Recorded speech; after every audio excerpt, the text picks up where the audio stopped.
This video is sponsored by Nebula. Support me directly while getting access to dozens of original series, early releases and more by following the link below. Miracle contraceptive, wonder drug, aphrodisiac, the origin of the heart symbol and hemorrhoid cure? TikTok, National Geographic, even Facebook are all obsessed with this plant, Silphium, which grew over 2,000 years ago here in Cairo, Libya. It's been called the most effective contraceptive of the ancient world.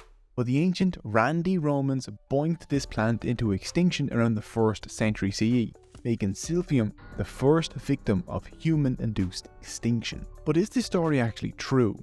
Who killed Silphium and what does it have to do with Beaver-based birth control? Well, let's find out.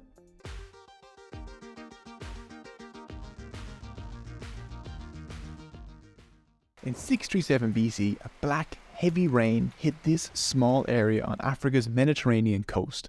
After that rain, a wild shrub sprouted up everywhere. This plant was Silphium. About 7 years after that rainstorm, some Greeks fleeing a years-long drought on the island of Terra, known today as Santorini, landed here. The native Libyans introduced them to this rainy area and to this wild plant and taught them how to harvest it. The Greeks called it Silphium, a word they most likely learned from the Libyans.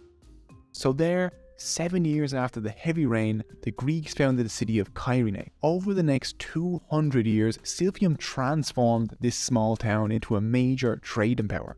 It was so valuable, its image was stamped on Cairenian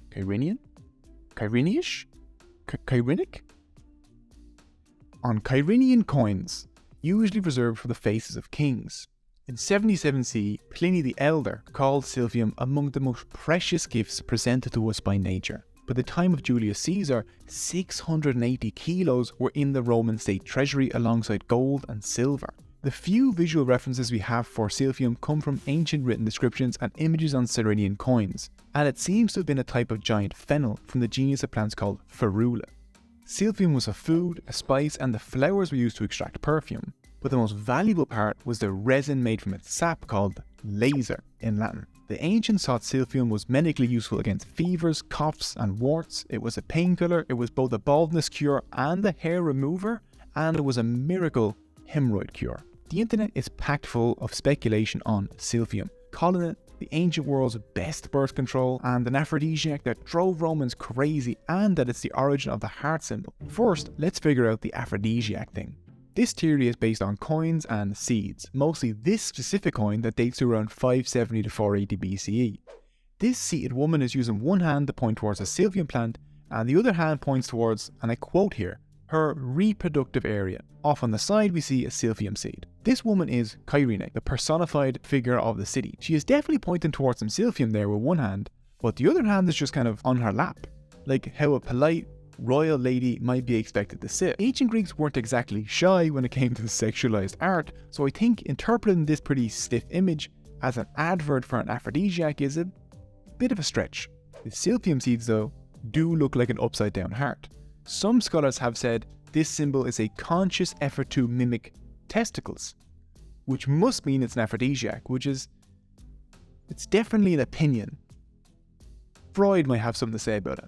Here are seeds of plants in the same family as Silphium, and you can see on the coins they even include the carpophore and stylopodium, which I'm told are sciencey names for plant parts.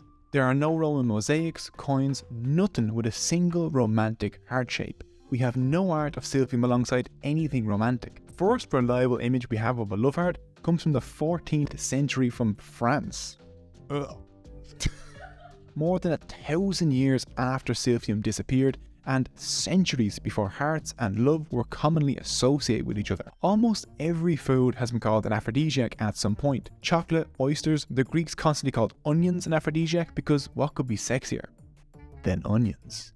Even Silphium's cousin, Asafoetida, is considered an aphrodisiac today in parts of South Asia, but not a single ancient text mentions Silphium as an aphrodisiac, and ancient texts mention aphrodisiacs all the time. So if some people considered Silphium an aphrodisiac, the complete lack of any sources talking about it that way kind of makes me think it wasn't the most famous aphrodisiac of its day.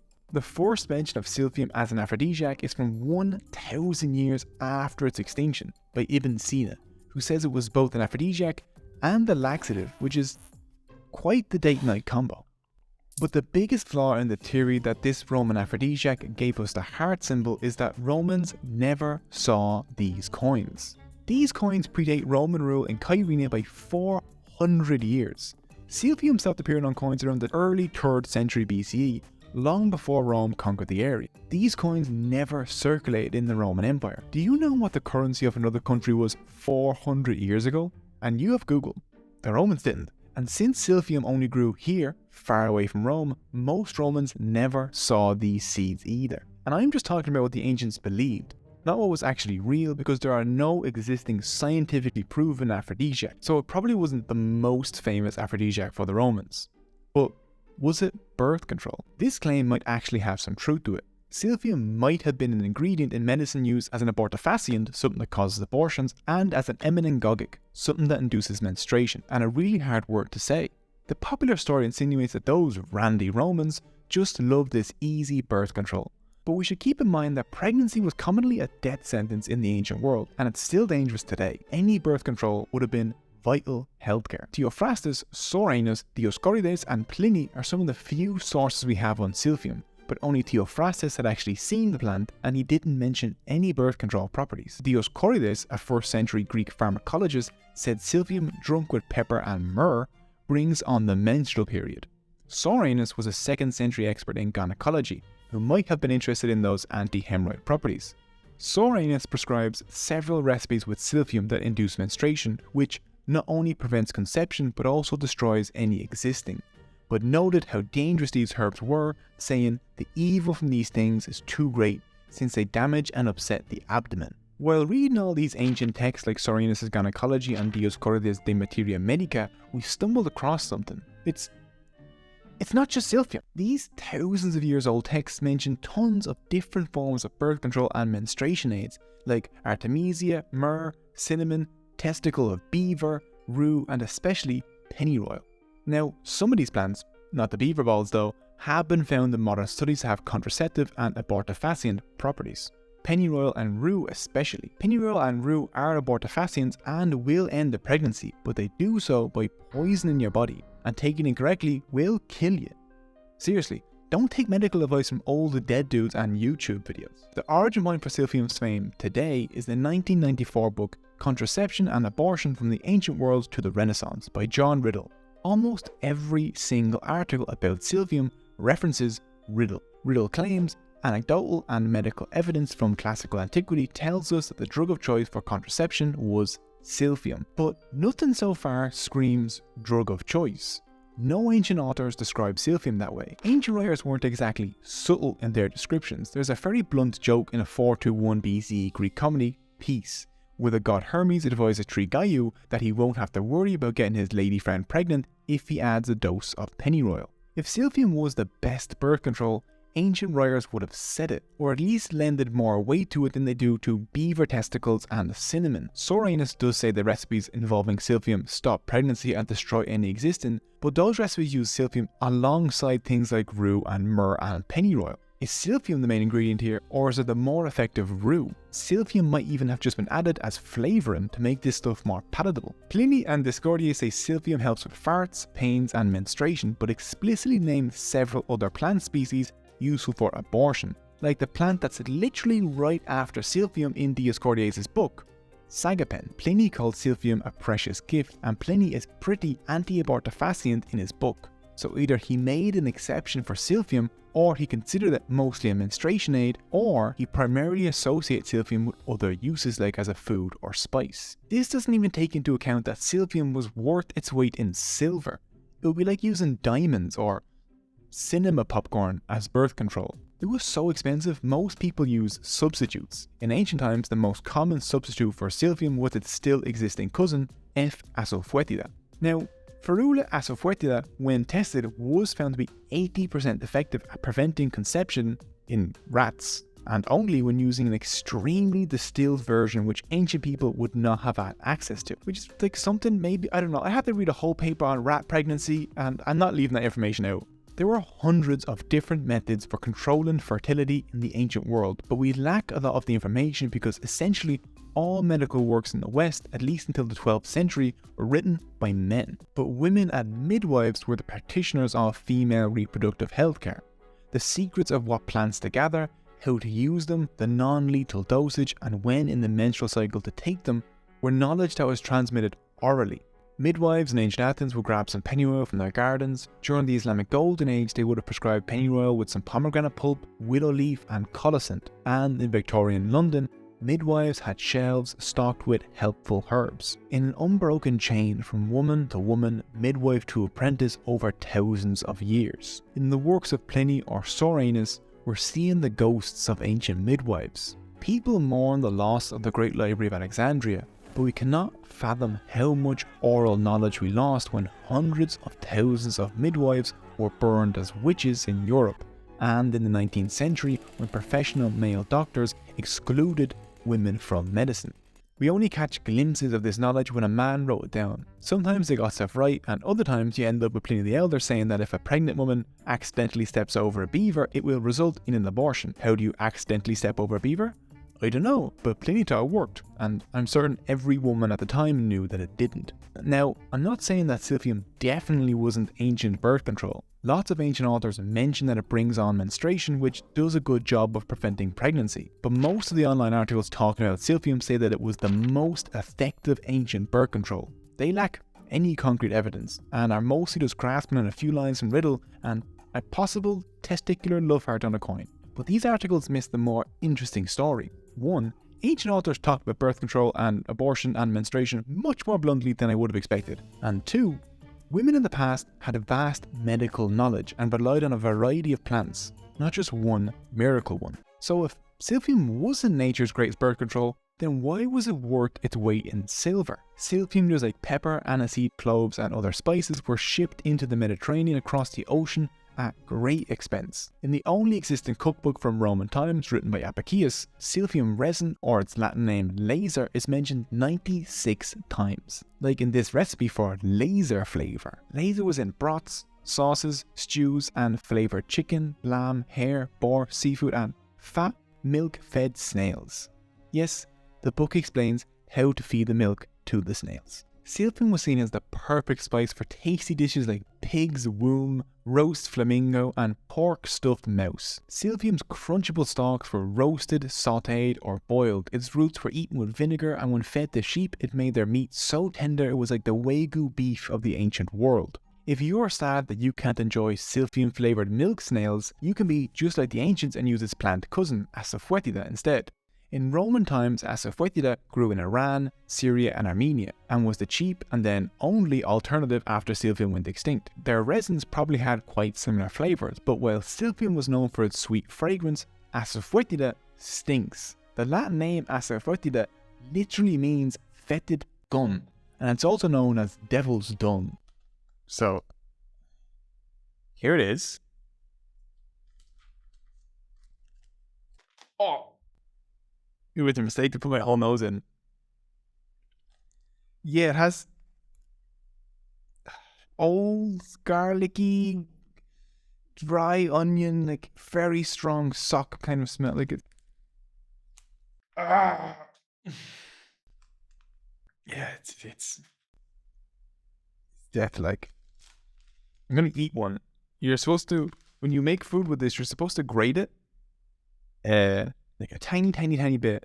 So I'm just gonna eat one. Oh, it's hard. It's very hard. Oh, it's resin. I forgot it's resin.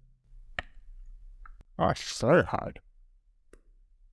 It's very unpleasant. I don't like it. It's a huge mistake. Oh. Like eating garlic and onion. Slightly citrusy, very acidic and very flavor. It's nice. I imagine if flavor builds actually. Flavor builds a lot.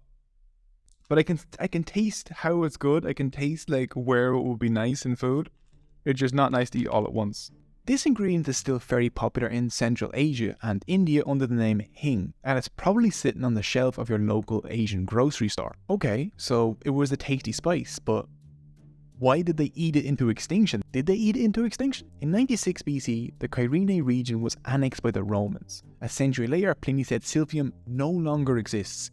In our memory, only a single stalk has been found, and it was sent to the Emperor Nero. I find the common answer that Roman lust drove this plant extinct through overuse a bit boring and simplistic. Let's take a broader look at the whole situation. This fussy plant only grew in this narrow strip of land. The Greeks and the Romans tried to grow Silphium elsewhere and it never worked. Silphium apparently never grew from seeds. It might have been a natural hybrid between two species of giant fennel.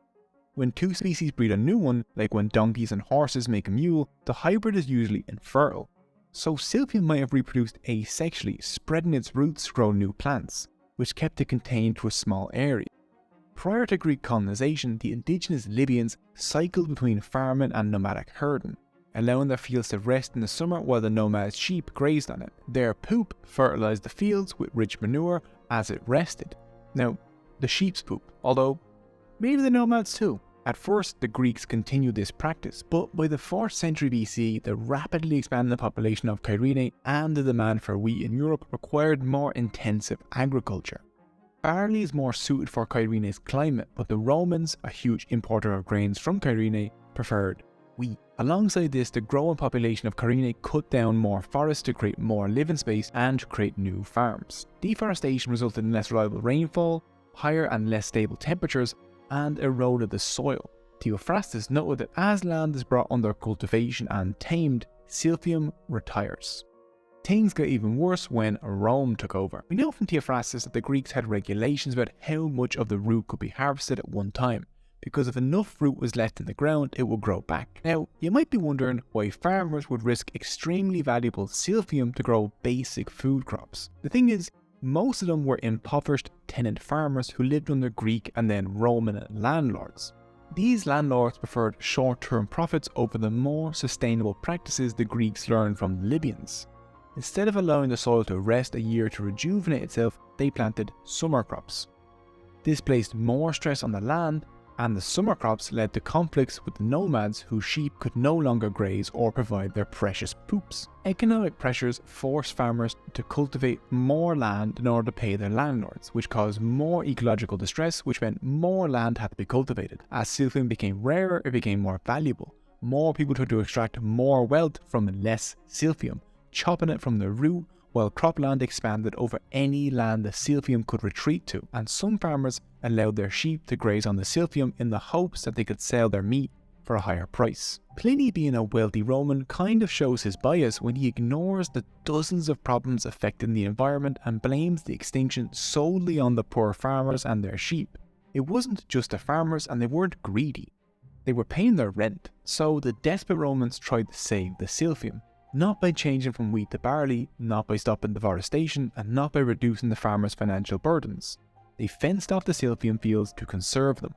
But building a wall around the Silphium didn't stop the systemic and ecological issues wiping it out. At some point, someone, or some sheep, pulled the last Silphium root from the earth, making Silphium the first species in written history to suffer human-induced extinction. So it probably wasn't insatiable Roman lust that killed Silphium, but an insatiable desire for profit, not just from selling Silphium, but from seemingly unrelated systems like unsustainable wheat cultivation, land policy, and landlords.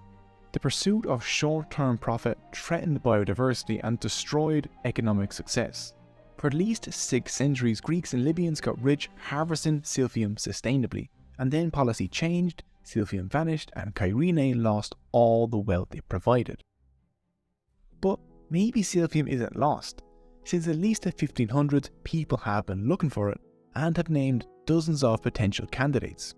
The newest candidate though comes from Professor Mahmut Miski from Istanbul University, who was doing field work in central Turkey back in 1983 when some local boys led him to a plant identified only once before in 1909. And named Ferula druidiana. The locals mentioned how sheep loved the plant, which Silphium was famous for. The professor also noticed that the sap of the plant had a pleasant smell, halfway between eucalyptus and pine sap, unlike stinky Asafoetida.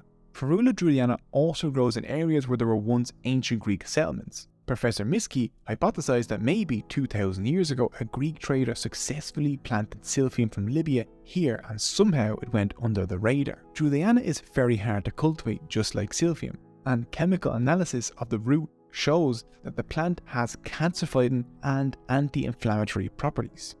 Now, we're probably not going to be enjoying Ferula druidiana anytime soon, as it has been classified as an endangered species, but over the next few years we might find out if it is Silphium's long-lost descendant.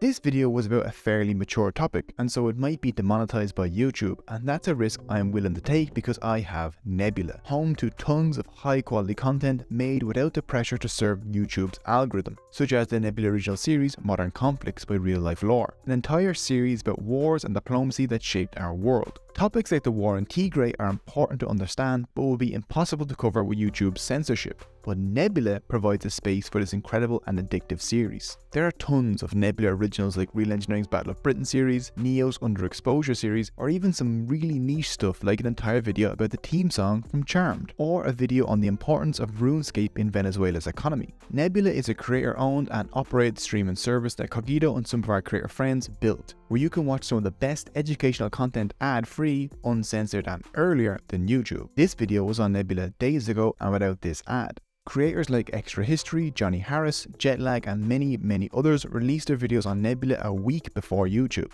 With my link, you'll get free access to Nebula classes where you can learn to be a creator, make music, or even sue like a lawyer from experts in those fields. Nebula is normally priced at around $50 a year, but with our link, you can support me directly and get both Nebula and Nebula classes for 40% off the annual plan. That's $30 for a year or as little as over $2.50 a month. Nebula is made by creators, and those same creators have ownership of the platform. By subscribing to Nebula, you'll be directly monetarily supporting this channel and over 150 educational creators, which helps us make better videos and helps reduce our dependence on YouTube. So click the link below to join Nebula today and help support this channel while enjoying amazing educational content and also my videos too. Thank you so much for watching. I really hope you enjoyed this video. If you would like to help support the channel, please consider sharing this video on your favourite social media sites or checking out our Patreon linked below. All of our patrons, some of whom are scrolling by right now, get early access to these videos along with other perks. All of the sources used are also linked in the description. Thanks again and bye!